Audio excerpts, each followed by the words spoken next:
Did you guys ever find out who released the Machiavelli Tupac bootlegs?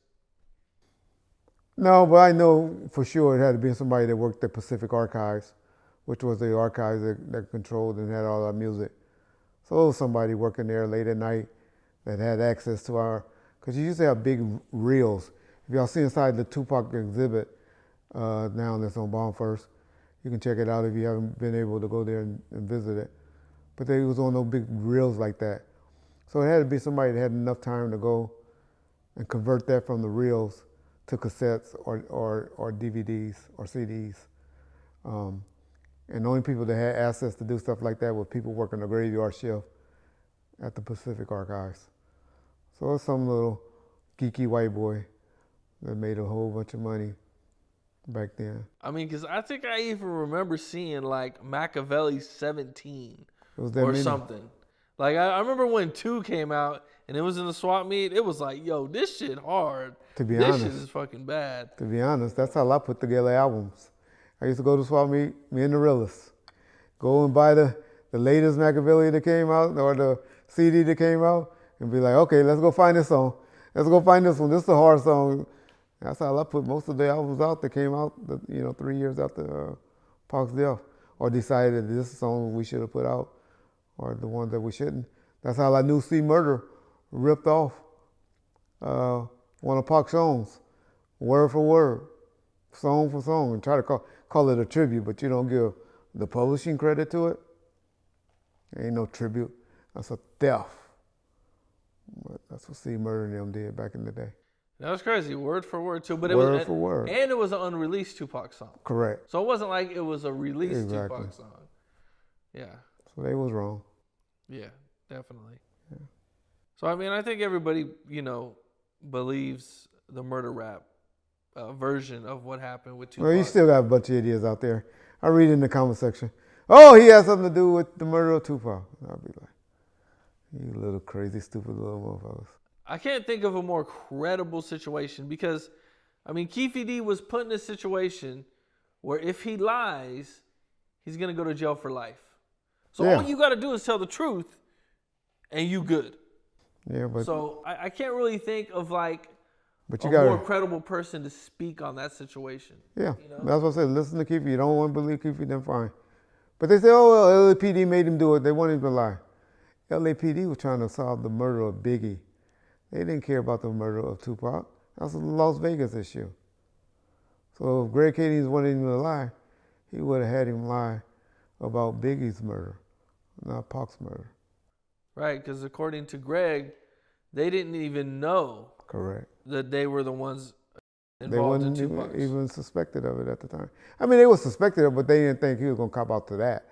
They were investigating Biggie's murder. Right. A lot of people don't know that Orlando actually sued Tupac.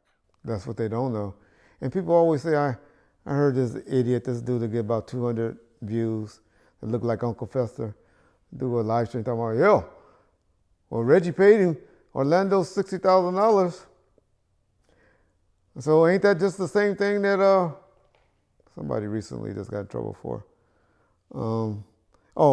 Suge's attorney got in trouble for bribing, number one, he came to court telling his truth, Orlando. But number two, he was suing Death Row and Tupac and Suge for the assault. We talking about Orlando. So to get him to come to testify, which wasn't the reason that we got him to come testify or paid him the money was to settle the lawsuit of all of the Death Row employees, Suge and Tupac kicking on him inside the MGM hotel. That's who I would have went after. I still to the day don't know why Orlando didn't sue the MGM, but okay. But he still had a lawsuit against those guys who wanted to go to court. It cost $60,000 just for your attorney fees. God forbid you get a crazy jury to give you a judgment. So yeah, that's why Orlando was given $60,000, was to incumbent all of that. Come to court to tell your truth. This was to get Suge off her, right? Well, that he felt, yeah. It took the judge 13 times to witness Then finally said, well, after reviewing this 13 times, I determined that Mr. Knight violated his probation by throwing a kick. 9 years for a kick. Wow. That show you right there. The audio and that, this big government conspiracy against Suge Knight, which, you know, you can say what you want to say about him, but you can't allow people to do things like that, or the government to do things like that, because it can eventually happen to you, and it continue to happen. So it's funny how we pick and choose who we want it to happen to. We don't want stuff like that to happen to George Floyd and all of them, people we don't know nothing about. But we know a little bit about Suge Knight, so, oh, you deserve it, because you've been doing bad to other people. We've all have things in our closet or our skeleton that we don't want out. We don't know, but right is right, wrong is wrong. Do we put anybody in prison for 9 years for what Suge allegedly did? Do we give guys $107 million for allegedly saying that he invested $1 million into the company, which there's no proof of, no money trail of, other than him just saying that?